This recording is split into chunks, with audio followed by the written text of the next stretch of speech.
Buying your first house can be really scary. Today, we're going to talk about one of the number one fears, losing money, particularly losing your earnest money. Your earnest money is an amount that you offer to a seller as damages if you were to get out of the contract for various reasons. And this amount may be significant depending on the price of the house, depending on competition for the house, that sort of thing.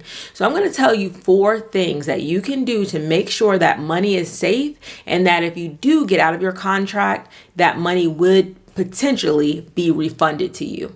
I'm Shaheedah Hill, getting you over the hill to home ownership and helping you confidently buy your first home.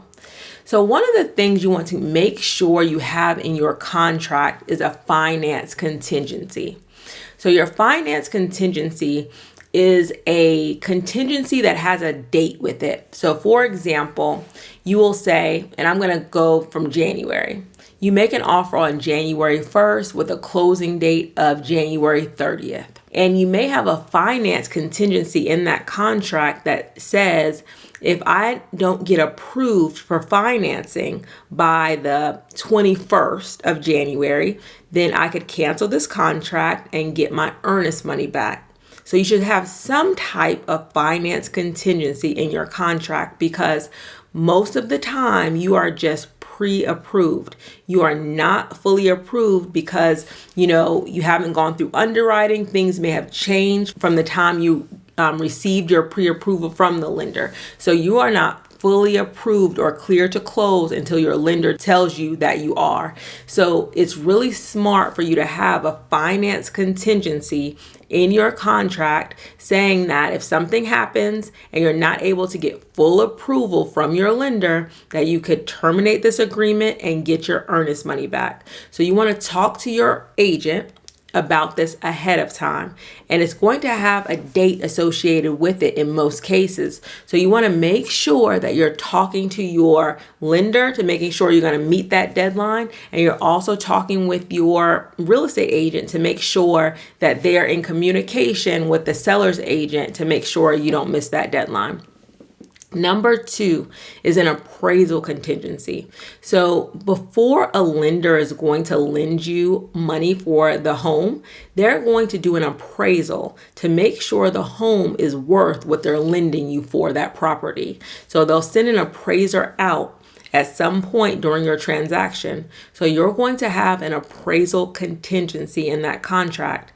Now, FHA and VA have an appraisal contingency that basically says, it's called an amendatory clause.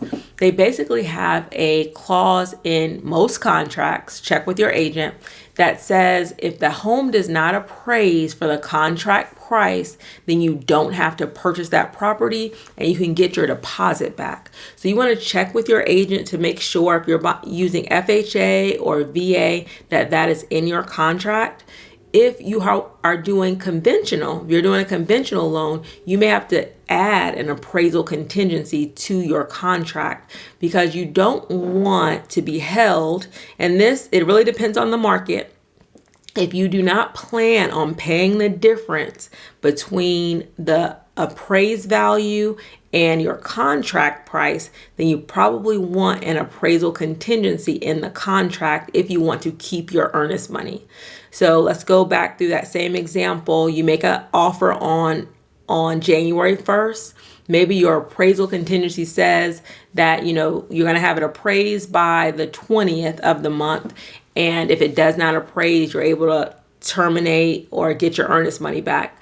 So if you made an offer for $400,000 and it appraises for $390,000, that's a $10,000 difference. So you've offered the seller $400,000, but the lender is probably only going to loan you $390,000.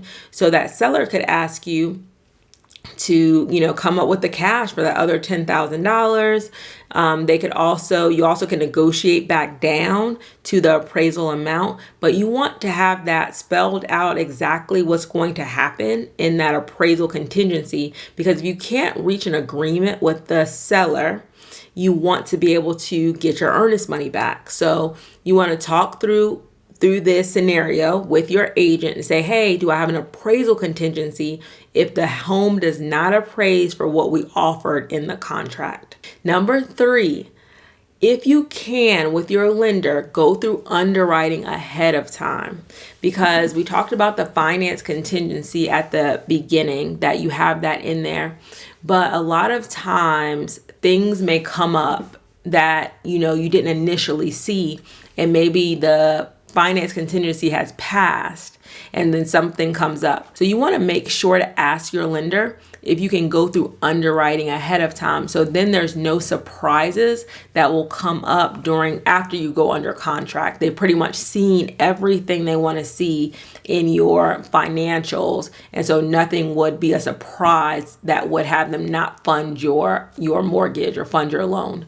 I have an underwriting video here, and it kind of goes over that process of how you go from pre-approved to approved. And then number 4, I want to leave you with this.